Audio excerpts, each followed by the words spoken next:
Hi guys, welcome back to my channel. If you're new here, my name is Debbie and I am a money coach, and it's Tuesday night at 7 o'clock, which means I have a great financial guest, and today is no exception. I feel like I stalked her on Instagram for so long. And I'd like to introduce Soledad, and she's from Wealth Para Todos. Hi Soledad, how are you? Hi, Debbie. Thank you so much for having me here. Oh, I'm so happy to have you here. So like I said, I've been stalking your Instagram for so long because a lot of my viewers always end up asking for investment advice, or just general investment questions. And I love taking people, like especially clients, from like a part where they're living paycheck to paycheck until a point where they have savings that they can start moving towards investments. But then at that point, I'm like, you're out of my field. Like, I would never give advice or anything that I don't feel 100% comfortable with. So I was like, I would love to have you on because now you can take these questions that we got from these awesome viewers and really help people. So thank you again for being on. And if you can please tell people about your Instagram and about Para Todos. Yeah, so I am Rita Soledad Fernandez Palino. I go by Soledad, my middle name. I started Wealth Para Todos on February 23rd, 2020, because I wanted a community that would talk dinero with me. And slowly, one of the best things about my Instagram account is that any day, every single day, right? Because money is something that happens to us every single day.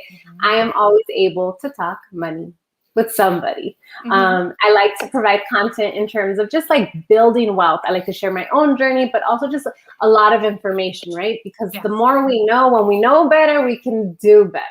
And I was surprised that I didn't know all this information at the age of 32. I had a master's.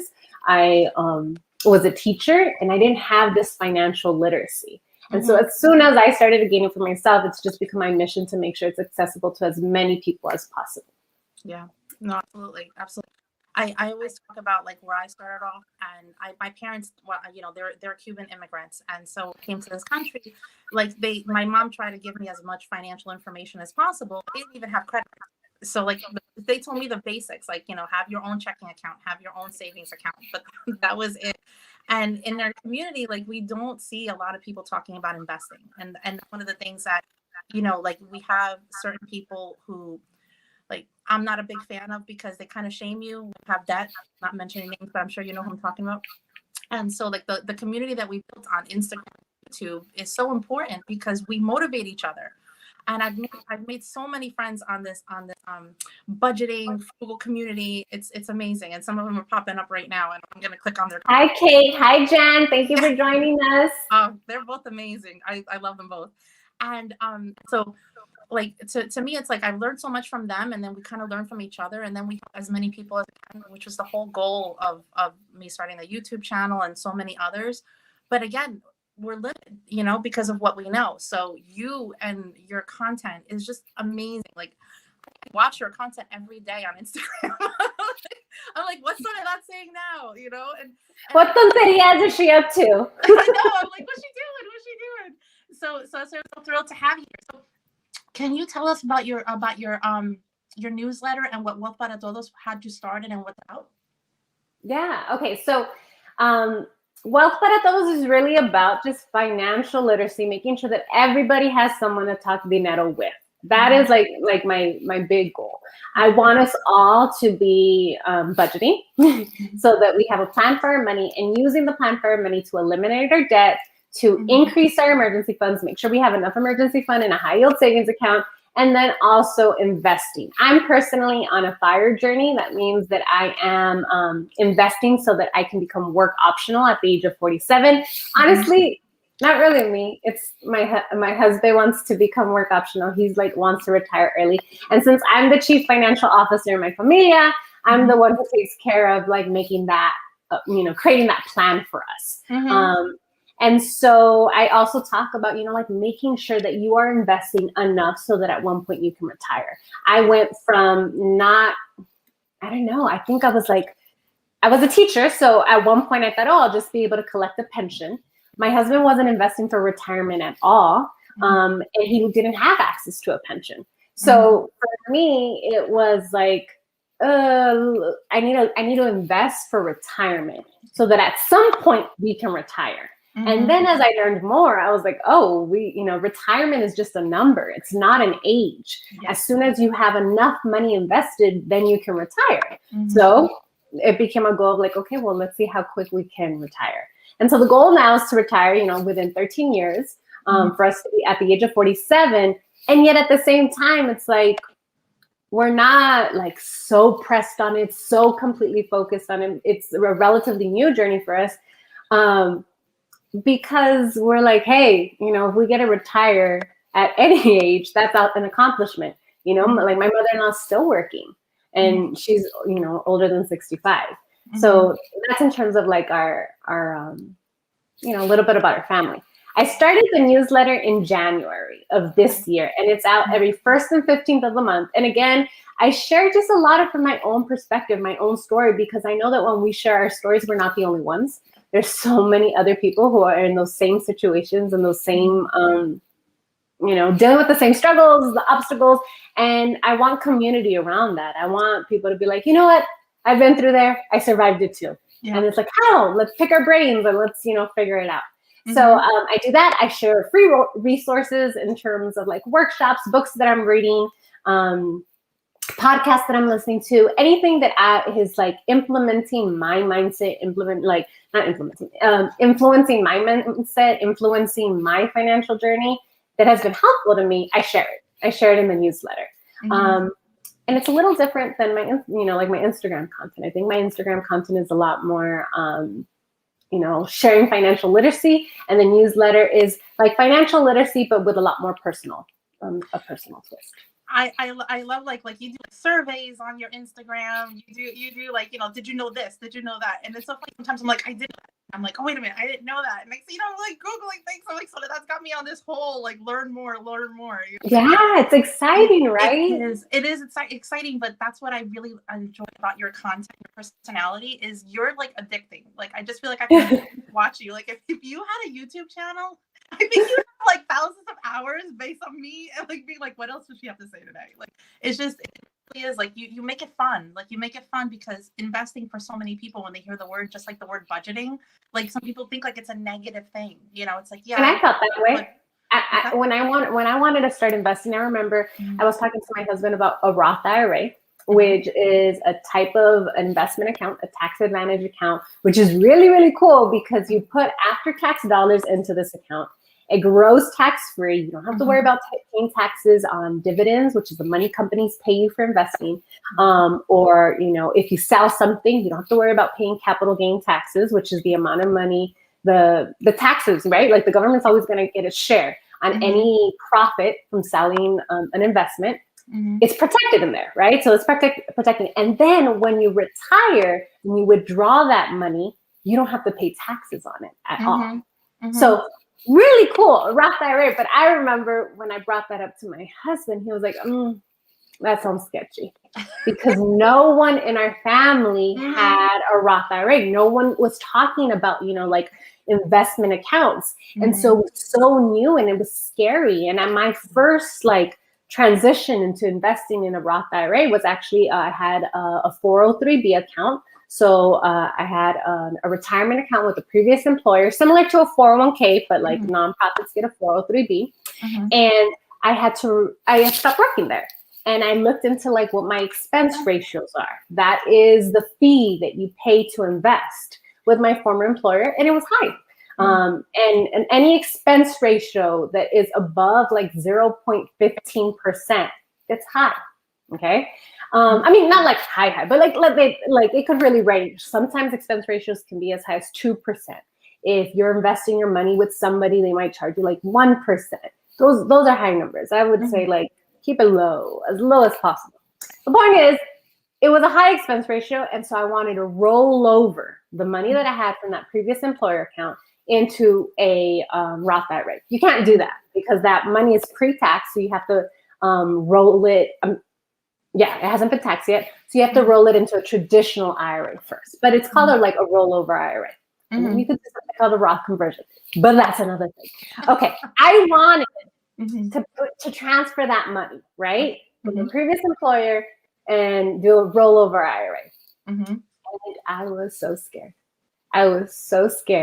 that all this money that was in this account, I was going to lose it because I was filling out these forms. There was nobody I could talk to about it. There was nobody like, and when I say talk to about it, it was like I was talking to these people like on Vanguard, you know, like the customer service, but it's like, should I trust them? They'll like, can I trust them? Like, Yes, I've been there. Yes. And so I'm like, is this normal? And so I was just like, okay. And, you know, I'd reach out to people that I know and, you know, like on Instagram and, you know, there's wonderful people on Instagram. Wander on, we're Educator podcast, Delian Money Coach, Miss Be Helpful. Like, name drop. Oh, Miss Be Helpful. Yes. Yes. So many wonderful Latinas who are, you know, talking about, you know, building wealth, right? And so I was like, it's okay. Like they were the ones who were like, it's okay. It's normal. It's normal.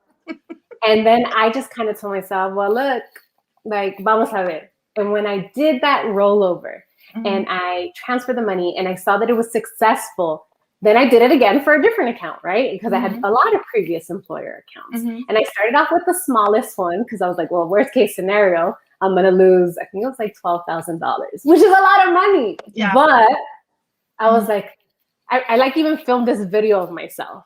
If I didn't look so sick and like hot mess in that video, I would share it with everybody. But in the video, I'm like, Rita Soledad, this is very scary. Always remember this moment because if you survive this moment, good. Make sure to tell everybody. And if you didn't, well, remember you were scared. Yeah. And then I survived it. So I like did the 12,000, then I did the other account that had like 19,000, and then I did like the big one that had I think like 86,000, all from previous employers. And then I was like, okay, well, I know how to roll over, you know, I could do that. And it gave me confianza, and that's how it happens. It's like little by little. And I know for me, my confianza started with like, we became debt free. We built a 6-month emergency fund. I rolled over, you know, an employer retirement account into an IRA. So then I was like, okay, how can I now learn about a target date retirement fund? Where I don't have to worry about making sure my investments are diversified because they take care of that in a target date retirement fund, and it's a low expense ratio. Okay, I invested in that. Then I was like, okay, well, and my goal was like, how can I keep getting my expense ratios lower and lower? And the more I could learn about index funds, the more I could learn about ETFs, and I was taking care of it myself, well, then I didn't have to pay someone else to manage my investments. And that just has just continued. And it empowers you. That's something I talk about a lot on my channel is like, for me, it's like, I've said this so many times, but when I married my husband, that came from me. And it came from me because I was living way above my means to try to survive me and my kids during that divorce. So when I met my husband and I married him, like he married me with $48,000 of debt. Like that's a big thing. And I felt ashamed because I didn't look at my numbers. Like I didn't have control of it back then. And that's what got me into that situation. Like not like a purse, you know, like I don't have fancy handbags and things like that. It was me not knowing. And that I felt shame. So when he said to me, like, Debbie, let's look at our numbers. Let's see what we can do.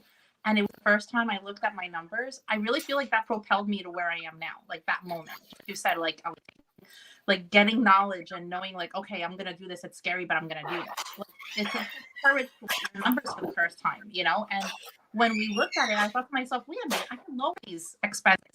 And that's how my journey started. And we paid it off. But it's empowering at that moment when you take control of finances one way or another. So everything you're saying, like, I've understood everything you've said to this, but you haven't lost me yet. Yay. But at the same time, like I feel it because that's the feeling I had when you're like, I'm doing this by myself. I'm gonna do this. I'm gonna learn how to do it, and I'm gonna do it right. You know, I know I'm changing my future right now. You know, so absolutely. Before I get you started, hold on one second. Let me see. Jan wants to know if you have a YouTube channel. You should, but I know your hands are full. I don't. You know what it is? Like, I don't know how to do video editing. I don't know how being a YouTube like requires that. I mean, like I just started doing like reels and playing around with that. I know I want to do TikToks. But it's every time you create content on a different platform, it's like skills. It's skills that you need to learn. In some ways, I feel like I just learned how to use Canva to do like Instagram posts. Yeah. But yeah, I will do it. She she says you have excellent presentation, and she said you are great. Yeah. Thank you, Jan. And I do workshops. That's kind of my thing. You have one coming up, don't you? I do. I have one on June 24th. If you go to like my Instagram bio, you can sign up for that. And I do a lot of workshops just based on the information that people are asking me. So like, it's literally yesterday someone was like, the workshop I have on June 24th is how to invest if you make less than $100,000 a year, how to build wealth when you make less than $100,000 a year. And there are certain things to know in terms of like your tax bracket to reduce your tax liability, and then also to invest and get certain tax credits like the Savers tax credit. So that workshop is focused on that. But then someone said to me, okay, but what if you make more than $100,000 a year and you don't necessarily know how to invest yet? So then I was like, we're going to create a workshop for that. Don't worry, because that's something else that, all of our financial journeys, it's all different, right? And there's different things that could really maximize our dinero depending on, what our tax bracket is, what our income is. And yeah, so I like talking about investments and also talking about taxes because they go together. Yeah. When and I know the difference on your Instagram. Talk about investments, and 99%, I'm like, okay, I know this. I know the answer to this, because she does quizzes like, hey, like, did you know this? Did you know this? Like, what of these things are true? And I'm like, okay, wait a minute. Taxes. It's the teacher in me. I know. I used to be a math teacher. And it's fantastic. Jan was a teacher too. That's why her content's awesome too. And I'm gonna link Soledad's Instagram down below so you guys can click on it. So again, you're gonna get addicted. She's fantastic. So we had some questions from great viewers. So the first one, and I'm going to learn too, and I have one or two for you if you don't mind. I'll let you go. Yeah. So the first one is from Angel, and she has a great YouTube channel called My Real Life Budget. So she said, what's your favorite way to invest for long term? Okay. So first, I like to invest in tax advantage accounts. So those are accounts that you're not going to have to worry about paying taxes on capital gains or dividends. Those are retirement accounts. That is a 401k, a 403b, a 457, a Roth IRA, a traditional IRA, a solo 401k, a SIP IRA. These are all examples of tax advantage accounts. So first, choosing if you have extra money, putting it in a tax advantage account, because that also can reduce your tax liability. If you have a 401k account and you contribute, the maximum if you're 50 or less is $19,500 a year. If you contribute $10,000, instead of paying taxes on a $50,000 income, you only have to pay taxes on a $40,000 income. So it reduces your tax liability, right? And you also don't have to pay any taxes on your investments until you withdraw, okay? So first, we're going to invest in tax advantage accounts. And then I also like to invest in, once it's in a tax advantage account, is investing in products that have low expense ratios. Again, expense ratios is what we pay to invest with a company. So the fees. So the fees. So index funds have really low expense ratios. ETFs have really low expense ratios. And both of those are a type of mutual fund, which allows you to invest in several companies instead of just one. Sometimes people like to because what's popular and what we see in movies is like the day traders. Yes. That's a different style of investing instead of long-term buy and hold, investing for retirement, investing for, your children's college fund. There's different, things, right? So if you are seeing those movies and you're like, oh, I need to buy stock. Well, you could buy an individual stock, But if that company has a bad quarter and the value goes down, that's putting, a lot of money can go down. And yes, there's also the potential, and that's what we hear about in the news when the value of a stock goes up, right? When the value of the stock goes up and they're like, oh, I made so much money on this one individual stock. But that also comes with a lot of risk. So I like to choose investments that are low expense ratios and diversified. And index funds, ETFs, allow you to diversify how you're investing. Instead of, I think of it this way, right? Like if someone gets you a red rose, just one single red rose, it's like, okay, that's a stock. Yeah. But if they show up with a bouquet of so many different types of flowers, that is an index fund. You're getting a little bit of every single company. They're like, maybe your favorite flower is a rose. Maybe it's a sunflower. If they got you a bouquet that has like, a rose and sunflowers, well, good. It's diversified. The chance that you're going to like it is a lot higher. Great. So again, tax advantage accounts, investing and choosing to invest in those, and then choosing like index funds or ETFs. Okay, no, that's fantastic. Okay, Estrella Alarcon asked, what is the best way to invest if you want to retire in 20 years? It depends. One of the first things that you need to determine is how much money do you need to have invested to retire? And that is going to depend on what your annual expenses are. So if you are somebody who has, an annual expenses are $60,000, and that's what you expect to need when you retire, right? Because for some of us, like what our annual expenses are right now, they're a lot higher right now than what we're going to need at retirement. Because right now we have chiquillos, right? We're worrying about kids and all of that. Yeah. But when we're older, it's like, oh, they're going to be out of the house. And hopefully your house is paid off if you have a mortgage and things like that. Right. So thinking about what your annual expenses are going to be when you need to retire, and then multiplying that number. What's very popular is multiplying that number by 25. And that gives you an idea of like, oh, how much money you should have for retirement. It's called like your FIRE number. Okay. I personally, because, I'm studying to become a certified financial planner and I, read a lot of articles. That 25 is based on like whether you're investing like predominantly in stocks. And remember, you can choose to invest in stocks in an index fund. But there's like different percentages of how long that money will last you. It's a study. It's based on a study of how long people's money was able to last and how much they can withdraw. And the idea, you multiply by 25 because you'll withdraw 4% of your investments a year. I choose to do it differently. Okay. I'm a lot more conservative. And I like to look at that research study at the chances where it was 100% sure you still were going to have your money. That 25, it was like 96%, like still very, very high. But me, math teacher wanted it to be like as, conservative as possible.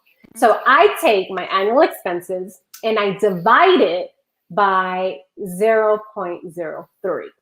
Okay. And that gives me how much money I need to have to invest. So once you have that number, once you know, like, okay, this is how much money I need to invest, then you start working backwards. You can use, retirement calculators online to see like, okay, if, this is how much money I need, and this is how much money I can put away each month towards my investment. And I'm expecting an annual return on these investments of, 7%. And 7% is very, very conservative, right? Like 9%, depending on like what you're choosing to invest in, is a lot more, 9%. And that's including with inflation, already accounting for that. Okay.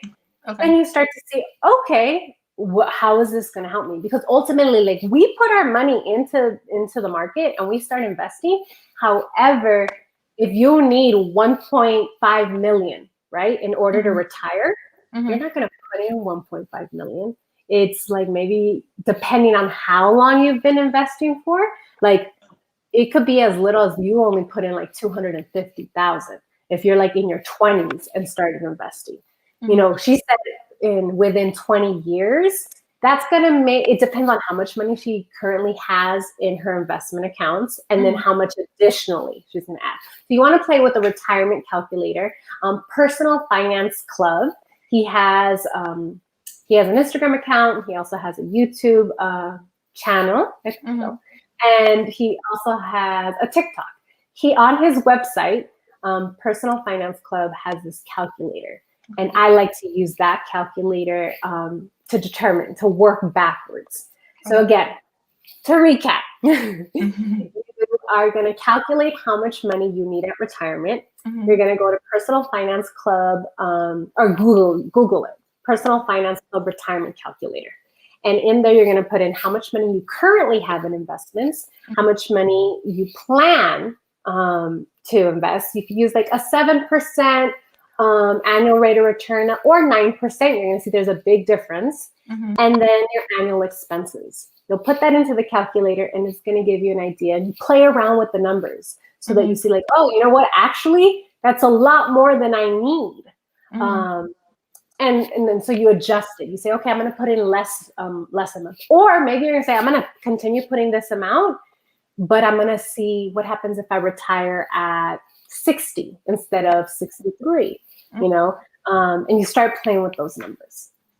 I play with the calculator that is in my my husband and I have a 401k, and so like we put in like, you know, how you said like so like the date we think we're gonna retire by, like the age, and then it tells you like, okay, well, do you want to do like moderate, or you know, like you want to increase the what's it called, moderate or conservative, you know, and conservative, moderate, and then the other one I forgot, like aggressive, thank you.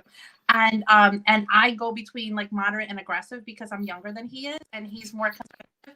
And so when the market did so well, all of a sudden I looked and I was like, oh, yeah.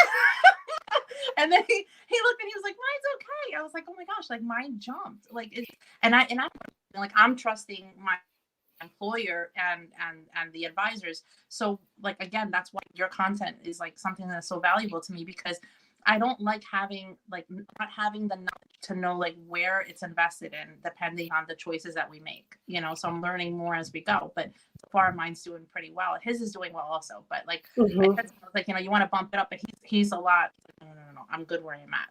Right.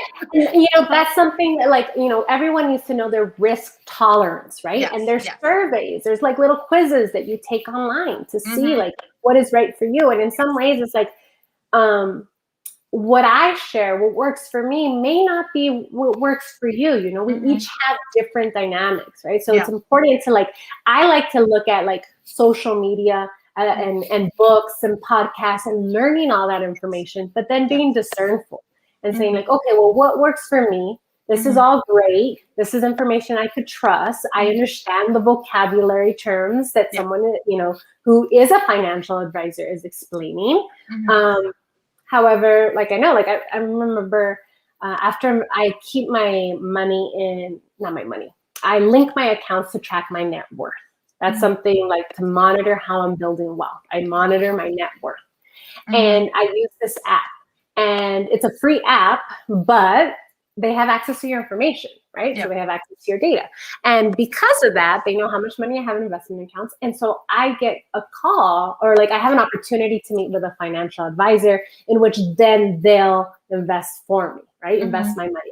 And that's, you know, that's how they make their money, right? By convincing people to say like, oh, I can give you a higher rate of return if you're investing with me.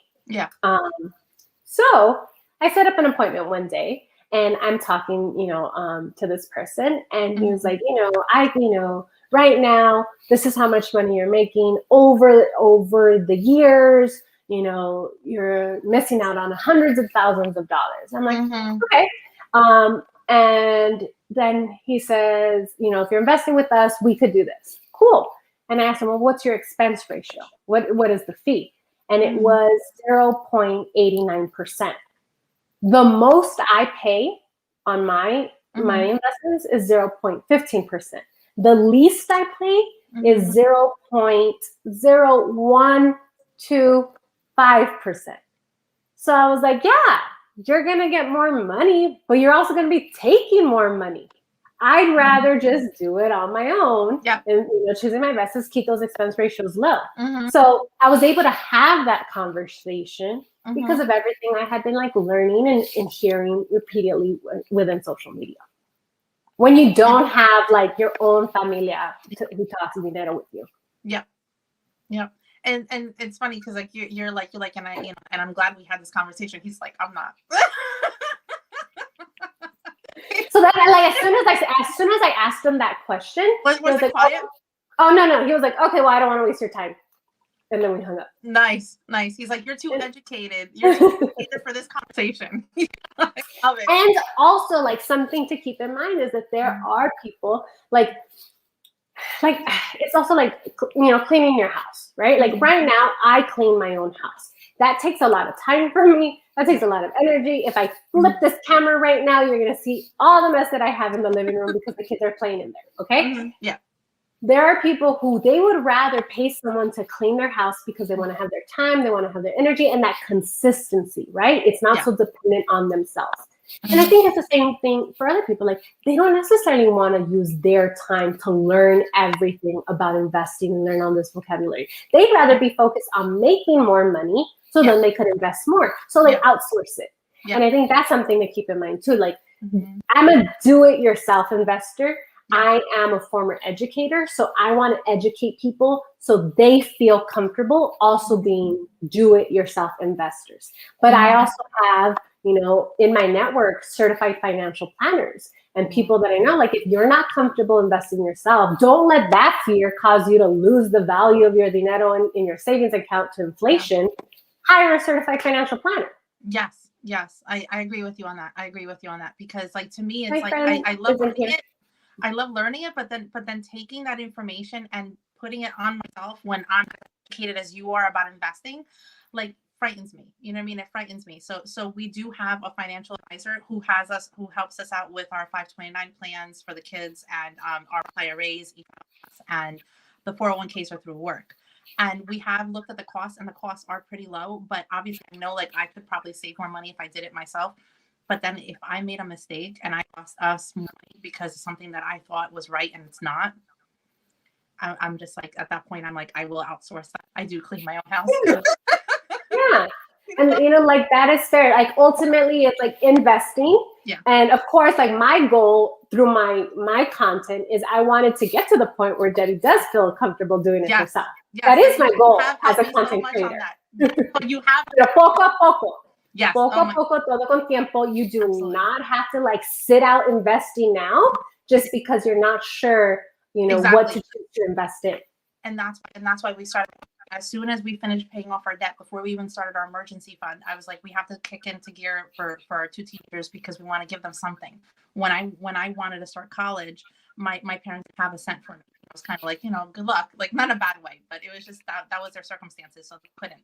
So for us, as soon as we were paying off our debt before we even started our emergency fund, I'm like, we need to open up 529 plans for the kids. We did our research and we realized like what we wanted to do. It's definitely a 529 plan for us, and we have one set up for each one of them now. And hopefully, by the time my daughter goes to school next year, like in a year from now, like she'll between 529 and the scholarships and everything else and the financial aid, she'll be good and she'll be able to do it. We're fingers crossed. No student debt. So fingers crossed. And you know what, Debbie? This is like, again, how personal finance is personal. Yeah. I have a 3-year-old and I also have a 6-year-old. And we tell them all the time, we're not going to pay for your college. We're not paying for your college. You guys need to go to school and be ready to get merit scholarships because it's not going to be based on like your financial aid, right? Like we're trying to make so much money, but you guys need to like be such good students because if not, we're going to take student loans. And that is something that my husband and I are so like, I know it makes us weird for a lot of other people, but we want to contribute, invest for their Roth IRAs. Like when they start working, we want to match their Roth IRAs so that they don't have to worry about retirement. So like as soon as they start working at 16, we want to be matching their contributions. And with putting money in at 16, like time will be on their side. By the time they want to retire at 65, they'll already have $1 million. So it's to me, it's like that's the hookup that you're getting from us. Yes. We also want to invest in real estate, where it's like, oh, you know, you'll always have a place where you could, you don't have to worry about like high rent. We live in LA. We want to be able to be like affordable rent for you. But college, that one's on them. Yeah. I wanted to give them a head start, but believe me, like by the time she goes to school, we're not gonna, even for her first year. I want to give them a little something. I want to give them. That's loving. That's loving. I want to give them something because I didn't have that. But I agree with you 1,000%. It's on them, and we're constantly telling them, you know. And my son might not go to college, like, and I know that. And I know that, you know, if it's not for them, it's not for them. Like I had a great guest on last week, Asia Sierra, and her channel's Asia Sierra Budgets. I'll link it down below. She was so inspiring about talking about student loan debt, and she was so informational about it. And she said, like, if she knew now what she knew then, she wouldn't have gone to college at all. And I was shocked. Like, really, that's what it is. So, like, I know my husband never got a college degree, and I got a master's, so I was the one with like a lot of student loan debt. He like eventually tried to go back to school for a while, and then he just decided, you know what, I'm just going to teach myself how to code. And he is now, you know, a software engineer. He's a manager. Wow. He makes lots of money, and he taught himself how to code. Yeah. You know, so how amazing is that? That's right there. That's exactly what I'm saying. Like, if college is not for you, at least, I mean, I'm not telling anyone how to try it. Everyone to each their own. For me, I just want them happy. Like, I want them doing something that they're happy and that they get up every day and that they don't feel the dread of, now I've got to go to work. Like, that's what I want from them. You know, whatever he decides to do. I just want to give them a little bit of a head start. But just the fact, my husband's like, the biggest gift we can give them is not to be a financial burden on them. Like, being able to focus on our retirement, which is really something we've been running for. Absolutely. Again, yet another reason. And the financial literacy. Let's not like downplay that, because ultimately, I mean, like Delia and the Money Coach, I think she posted something today talking about how 70% of families lose their wealth, like the wealth that they pass down, within the first generation.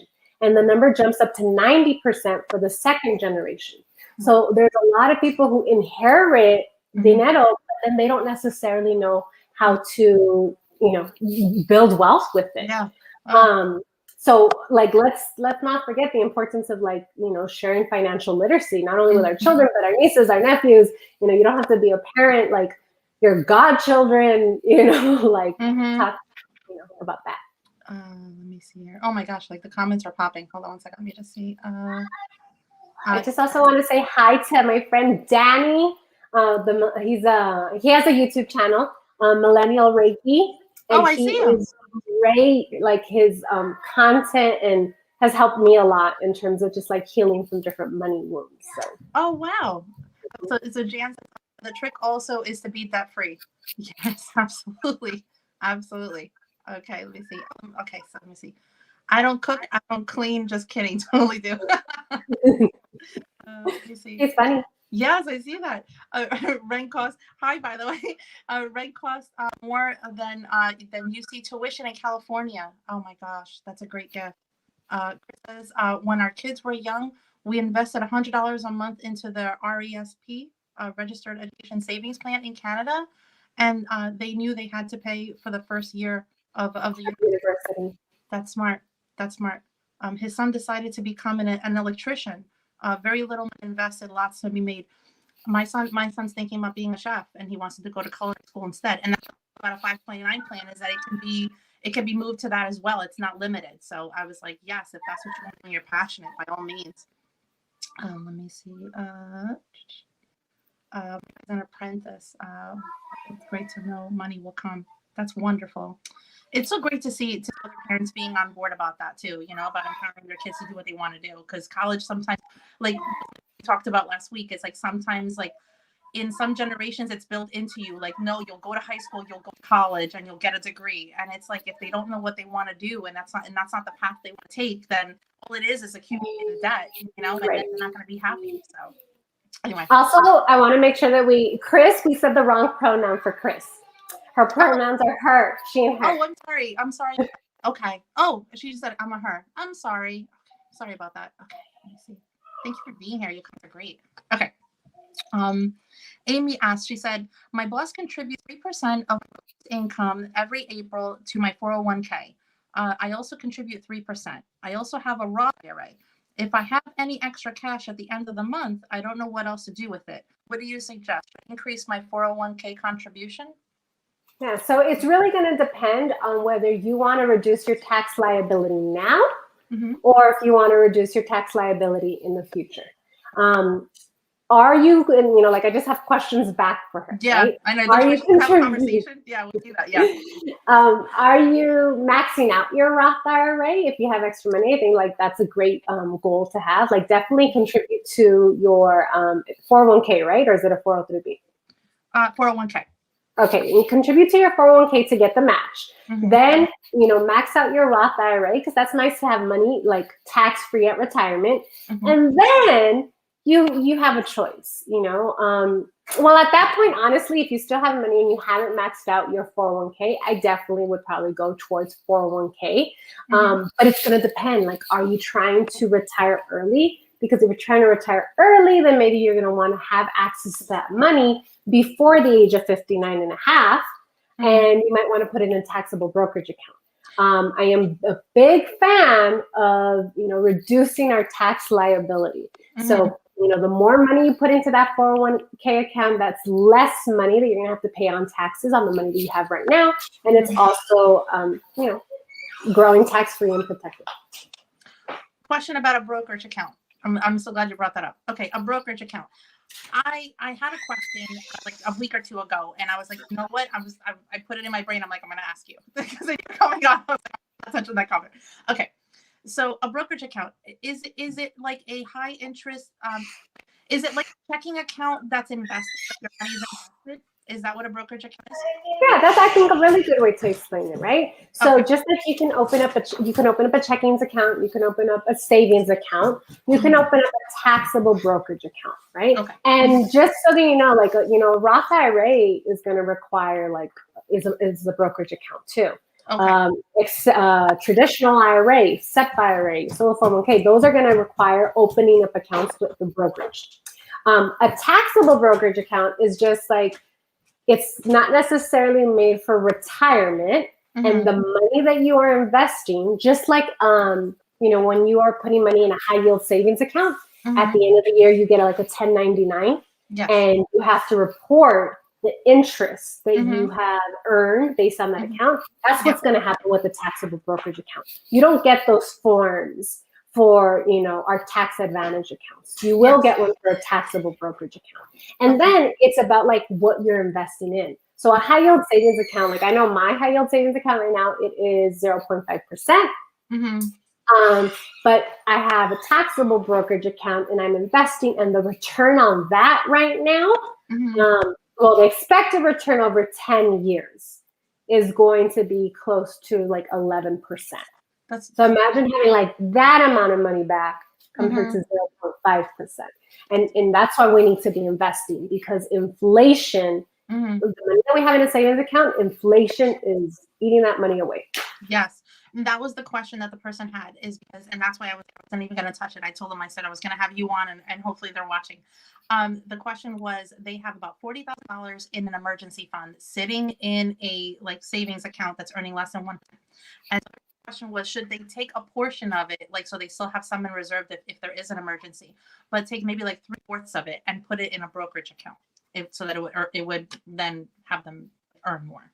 Right. And at that point they have a choice, right? And again, it depends on their situation, what their financial goals are, whether they have access to an employer retirement account. Is there a reason, are they maxing out their employer retirement account? Are they maxing out a Roth IRA? Again, I want focus on those tax advantage accounts first before you start investing in a taxable brokerage account. But then it also depends, let's assume they've maxed out their employer retirement account, they've maxed out their Roth IRA, and then put the money in a taxable brokerage account. Choose it, buy and hold. Ultimately, when we buy index funds, right, the mirror, the total stock market, right? So it's like buying a little bit of every single little company. Mm-hmm. What we can expect over 10 years or more is a 12% return. Mm-hmm. Okay. Wow. Now, you will have times like, my investments from last year, it was like up 53%. Wow. Right? Like that's a huge jump. Mm-hmm. However, the market is not always high. Like it's going to go high, low. It's going to go high, low.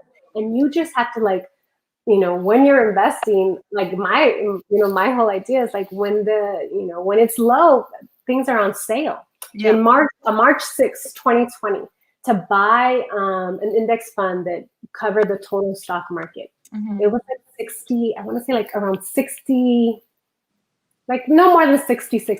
Okay, so like let's say it was $65 that day to buy shares of this particular index fund. Okay. Well, shares, it would be an ETF. But okay, it doesn't matter my lingo. Just know that. Then now, that same index fund, it's like you buy it and it's like around $130. So when the market crashed in March because of the pandemic, right? And everyone saw those lows. People who are like investing for long term, they're like, sale, time to buy more money. And they put money in and their money just jumps so much. And we just have to go long term. Like if I could, I would like share my screen with you guys so that you can see long term. The money is, the stock market is always increasing. Yes, there are going to be times when it dips. There's going to be times when it's really high, and then it's going to dip. And the news is going to talk about all of those moments. Anytime something crashes, that's going to be on the news, and it's going to keep people scared. Yes. But know that, if you're investing in an index fund that mirrors the total stock market, it's just going to go up. It's going to go up over the long term. If someone is debt free and they have this emergency fund that they have just in case they lose a job or something like that, and let's say, which is unnecessary, which are prerequisites. I don't necessarily think you need to be completely debt free in order to start investing. I'm talking about like high interest debt. If you have debt that's above 9%, tackle that. Tackle that before you start throwing a lot of money in towards like investing more. But always make sure if your employer provides a match, get that free money. Contribute to get the match. But like let's say that you have money sitting in a like 1% savings account, like nothing, and you want to make the most of it, and you just have it there. God forbid you lose you lose your job or something. Would you recommend them then putting it into a brokerage account? And then my second follow-up question is, if they did, because that was the second thing is the money that you put in, is it safe? Like, is growth what you lose or gain, but the money that's in there is safe, or that also something that you could possibly lose? You can lose it. You could lose it. But you only gain money. You only lose money if you sell your investments. So if, like right now, if we look at like my net worth and we see the money that I have invested in like, in 401k accounts and Roth Ira accounts and traditional IRA accounts and a taxable brokerage account, like that money in some ways it's all theoretical because until I actually sell my investments, then I haven't gotten a gain, but I also haven't experienced any losses, right? So the thing is that you really want to buy and hold. What happens to people, and I know like this happened to me when I first opened up my Roth IRA, I like would check my account every single day. And I think like when I first opened my Roth IRA, it was $1,000. It was in a target date retirement fund. And I was like, oh, like, yay, it's $1,060 today. Oh, it's $1,013. And so I'm looking at all like the increase. And I just all saw it increasing. And I was like, oh my God, this is the best thing ever. Everyone needs to be investing. And then I saw one day the value in that account go down to like $987. And I'm like, oh, hell no. I just lost $13. And then I had to remind myself, you haven't lost anything. You haven't lost anything because you haven't sold it.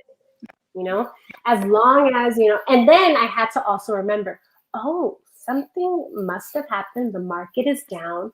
Let me put more money in my Roth IRA. Let me buy more of something now because it's a sale. Yeah. Which someone who would not be educated, which I know a few people who told me that when everything crashed a few years ago, like they stopped contributing to the 401k because or they sold their investments. Because I'm like, I lost so much money. Yes, absolutely. So someone that's not educated in investments sees their money go down and they're like, whoa, I'm gonna stop. And also, you're like, it's on sale, I'm gonna get more. Right. And it also depends. Like I think about like, all the GameStop talk, yes. right? Like that if you hear in the news, yeah. GameStop, the value's going up, the value's going up. So then people decide to buy, put a bunch of money to buy an individual stock. That's putting all your eggs in one basket. Like that's very different than choosing to invest in an index fund or, through ETFs, which allow you to diversify, to buy you a poco a poco, like, every single company. Yeah. It's different. And there are people who, like they bought GameStop at a high price and eventually, it drops. So then it goes down and then they choose to sell it within a year. They haven't even held those investments for a year. Maybe like they didn't even do it in a tax advantage account. So if they did that through like Robinhood or like some taxable brokerage account, then they have to pay capital gain taxes on anything that's sold. Now, if they have a loss, excuse me. Sorry, everybody. Now, if you have a loss, like that could be good. That's something that you could report, and it could actually reduce your tax liability. So that that could be a good thing. But also, like if you sell within a year something that you've like gained, you're going to pay capital gain taxes at your ordinary income tax bracket, which is can be a lot higher, right? Because now if you have income and you're normally at a 12% federal tax bracket, but because of what you were able to sell in your investments, you're now at a 37% tax bracket, and now you have to pay taxes at a 37% versus if you had that in a tax advantage account. Yeah. So like that's why I always say, like when you're learning about investing, you also need to, like, the IRS website needs to be your best friend. Yeah. That, like, there's days where my husband like, what are you doing, Soledad? I'm like, oh, reading the IRS website on a Friday night. Because it's just like those two things go together. To really, really build wealth. Oh my gosh, I can pick your brain all day. Okay. Sarah asks, my employer does not offer any retirement plans. I have a Roth IRA, but I want to do more. Any suggestions? Yeah. So if her employer doesn't have an account, definitely maxing out the Roth IRA. And then I also wonder, if she has a side hustle, creating her own business in some ways, because freelancers or independent contractors, they don't have access to an employer retirement account, but they can be investing in a solo 401k or a SEP IRA, which are other tax advantage accounts. Assuming that she doesn't also have like a side business, then a taxable brokerage account is another way that she could be growing her money. The thing is that then you do have to pay taxes on that. Depending on how much money she's making, she may be able to apply for the Saver's tax credit.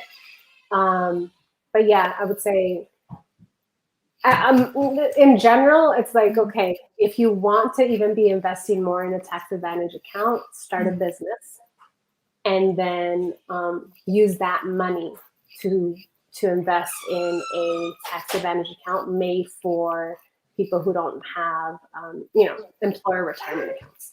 Okay. That's like the best way to do it, to keep the most of your money. That's great. That's great.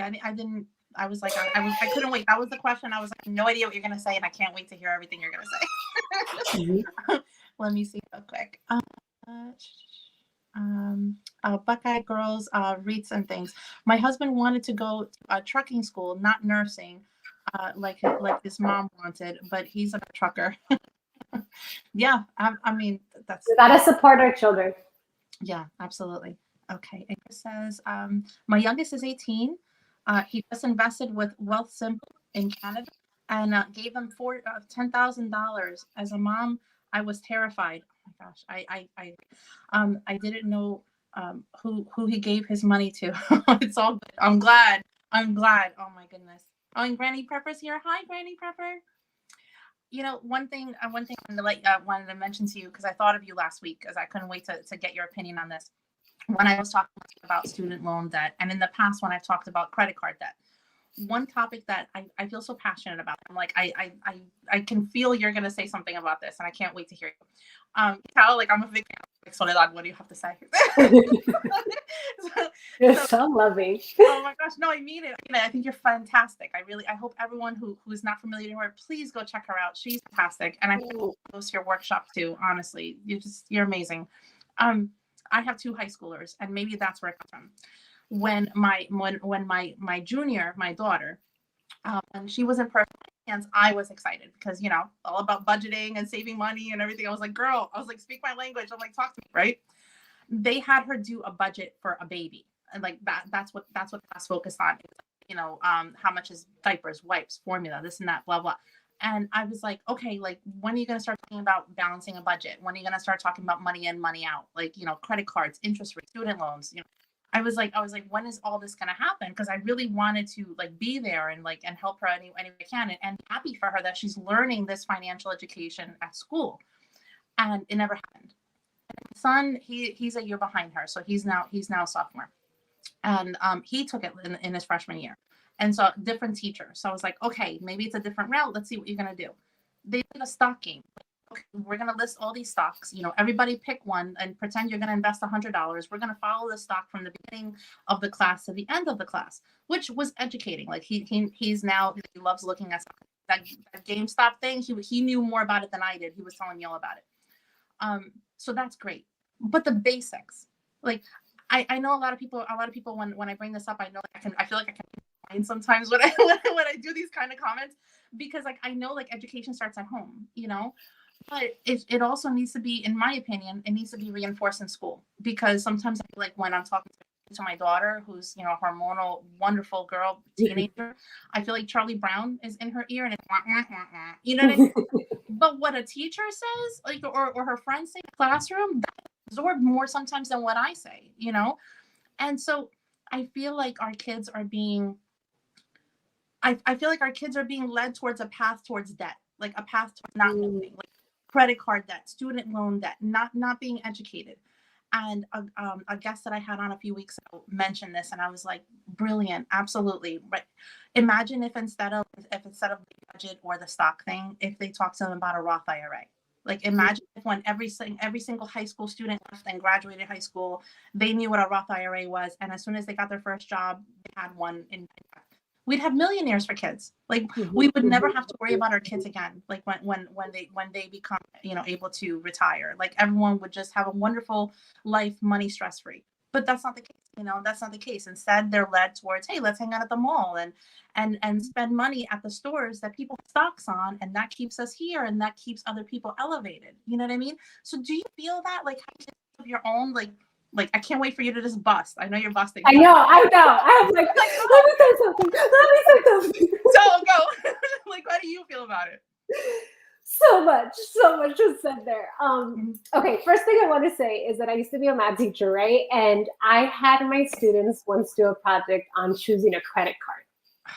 Okay. And to look at the interest rates, right? And like make purchases and then decide how much they were going to pay a month based on like their budget. So they had like the whole budget, they had a career, they had like all of this was part of their lesson planning. But then they also had to, choose a credit card and then create a payment plan. And I always remember one student was like, I chose this credit card because it allowed me to put my picture, like her face on the credit card. I didn't look at the interest rate. And I was like, that's kind of what we were talking about throughout this entire lesson. This was like a lesson about interest rates. I didn't look at the interest rate. And now she talked about like this other classmate. She's like, and now Carlos, he said like, and he had an entire payment plan, and I'm stuck with $4,000 in debt. And he isn't. And it's because he chose a different credit card. And now I know when I look at my credit cards, I'm going to look at interest rate. And I was like, well, she learned by like not listening the entire time, but then eventually got the lesson, right? Yes. But I always remember reading that comment and being like, okay, this is still a win, even though I was like, what was happening, the other times. So that's one thing I want to share. Another thing I Yeah. want to share is just also like a little frustrating it is for me to think that your daughter got the lesson on, creating a budget with a child, and your son got the lesson on investing, right? Luckily, it's a different teacher, because if it was the same teacher, I'd have an issue with it, and I would have been like, what? Yeah. Like imagine if like he specifically because of gender, because that's another thing. Like, excuse me.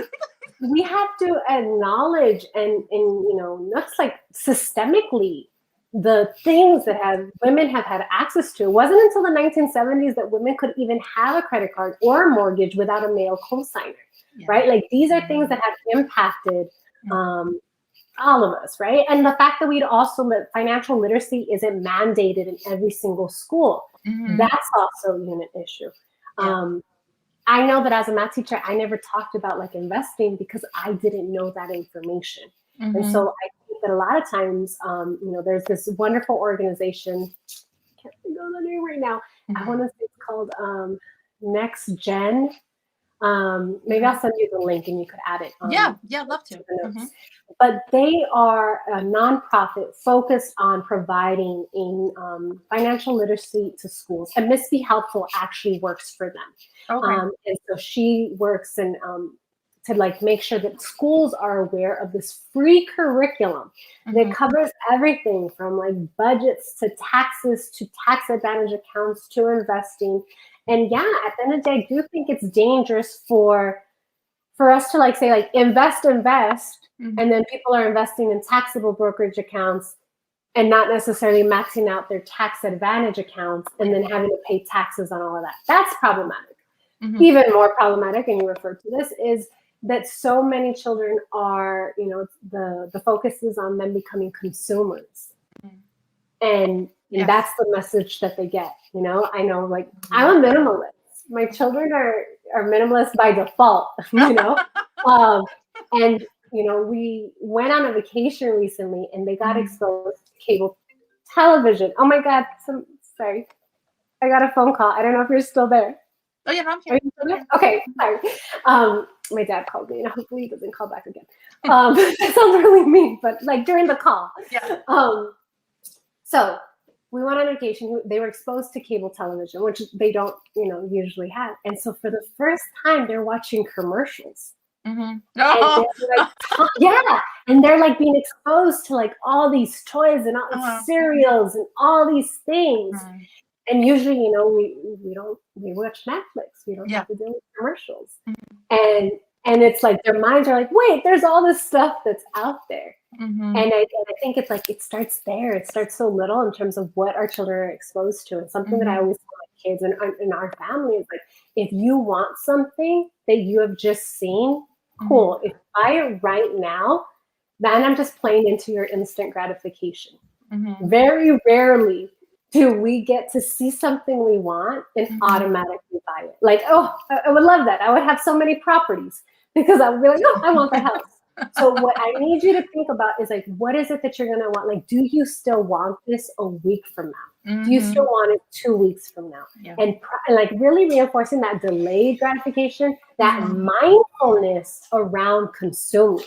And I think the more intentional we are about, our purchases, then that also allows us to have more money to be investing in maxing out retirement accounts and, building wealth long-term. And that's something that I just model with my kids. They also see that for me, like if I want something, I have a list of things that I want and I kind of wait and I wait. And, we have our like personal budget. They have their own personal budget. They'll ask, do I have enough money to buy, this? I still want it from 2 weeks ago. I still want it. Yeah. Can I buy it?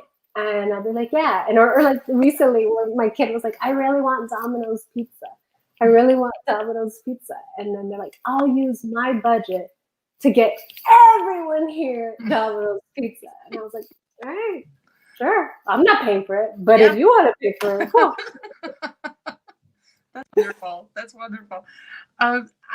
We answered all the questions. I'm just going to talk about it quick. This has been so great. Okay, hold on a second. Let me see. Chris. I would be that student. I do not look at interest rates. As I have taught my kids that credit cards are to be paid in full monthly and on time. No, no tip to credit cards company. I'm gonna do a video soon. I've been getting the courage to do it because I love talking about like how to make like. I love having credit card points and credit card cash and everything, but I budget for what I put on there. I don't do spending. Like I put groceries on there and like, you know, things that are budgeted for I put on there. And you pay it in full. And I get cash back at the end. And I've been able to travel. Like 2 years ago, we went to Disney. I cut my flight by like 3/4 with the points that I had, and then just being strategic. Like I want that, but I'm to me, it's like, and I've mentioned this before. It's like I've been working on exactly what to say because I don't ever want to encourage anyone to accrue credit card and use it for points. There's a million of videos out there that guide you to do that, and I just don't believe in that at all. Like I want you to benefit and then use those credit cards like Chris just said to your benefit. So I always tell people I make more money right now from my credit card reward points than I do with the money in my high yield savings account. Yeah. But I make the most money in my investment accounts. That I was gonna say, if you didn't say that part. I'm like absolutely busy. Leticia. I have taught my kids that paying house is in full, yes. And stocking up in long-term food is also an investment. I just recently refinanced my house from a 30-year to a 15-year, and it just added like $200 to our payments. And now I'm gonna like attack it as well. Like if I can make that 15-year, 10 years, I just, you'll hear me no matter where you live. Yes, that's so cool. Definitely. Well, again, Soledad, you're fantastic. Thank you so much. I can tell you how much has been on you. I know you're helping other people by this information. I know I've already learned a lot from you as well. Thank you so much. Thank you so much for having this platform, for wanting to talk dinero with people, for making sure as soon as you knew better to also make sure that other people could know better too. So thank you so much, Debbie, for having me on here and just talking dinero. Like this is what we need to do, guys. We need to be open to having money conversations and just talk about it because that's really how we're going to improve everyone's financial literacy. So thank you everybody for coming today. Thank you for showing up and watching this. I'm always just a DM away. I hope to see you on Instagram. I hope that you'll register for my newsletter. Yes, please do. Again, a new one is coming out today. Yes. In a few minutes. Well, at 6 o'clock for me, 9 o'clock for you guys. Okay, great, definitely. Well, again, thank you so much, and everybody that's watching live, thank you, and anyone watching on the replay. So that's information is going to be down below. Please go check her out, do her workshop, sign up for her newsletter. If you think she's fantastic here, wait till you see her content every day. She's addicting. Thank you again for that. You've been amazing. I appreciate it. All right. Bye. All right. Bye, guys. Thanks again. Bye.